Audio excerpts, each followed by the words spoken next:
Here's a cool post I ran across. Again, this is recorded on April 30th, and a lot of active weather in late April. But this was posted by my friends out of WSLS TV in Roanoke.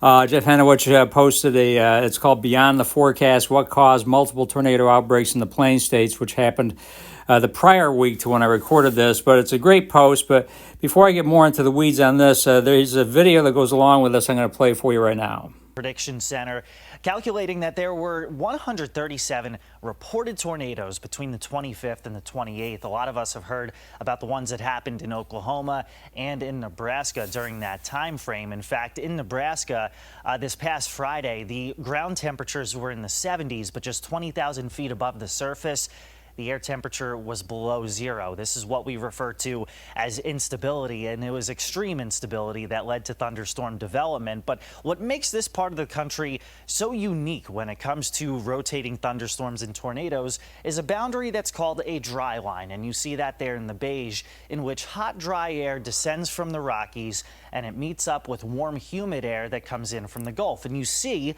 how that plays out in the coming days. So unfortunately, severe weather once again is forecast for the plains both on Tuesday and on Wednesday along that dry line. Now, that storm system gradually moves in our direction as we head into the weekend. We're not expecting any severe weather, but as we get closer to the weekend, we'll keep tabs on the forecast for your plans. Make sure you're keeping tabs on the forecast by downloading our free weather app. In studio, I'm meteorologist Chris Michaels, 10 News, working for you. And know how Chris in that video pushed out their weather app. He was trying to get people to download their weather app because you can get immediate notifications for severe weather and such. A great way.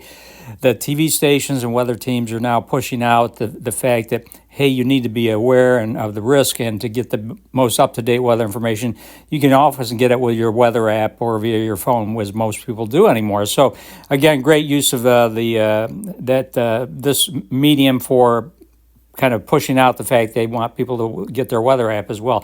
But again, here's the post. I found it on Facebook. This is from Jeff Henowich. He posted it on April 30th, and this is the post itself. And he says, Tornado Alley is infamously known for, tornadoes. In recent years or days, it has unfortunately also lived up to its name. So he did this, again, it's Beyond the Forecast post. You just saw the video that he posted, but there's a description of what Tornado Alley is and all the reports that we're seeing from the tornadoes outbreaks in late April out there in the Plains states, and why it happened. Basically, frontal boundary coming through. Typically, the Plains is called Tornado Alley. There's a higher frequency out there, and he goes into a lot of scientific detail. But again, the way TV stations are using their publicity and the fact that they have a lot of reach to the public to give more scientific information and basis to what's behind the forecast, and hopefully that way people understand the risk.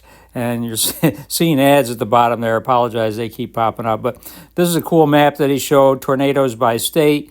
Notice how there's that tornado zone down here through the Plains states. That's the highest category area. In other words, they see dozens and dozens every year.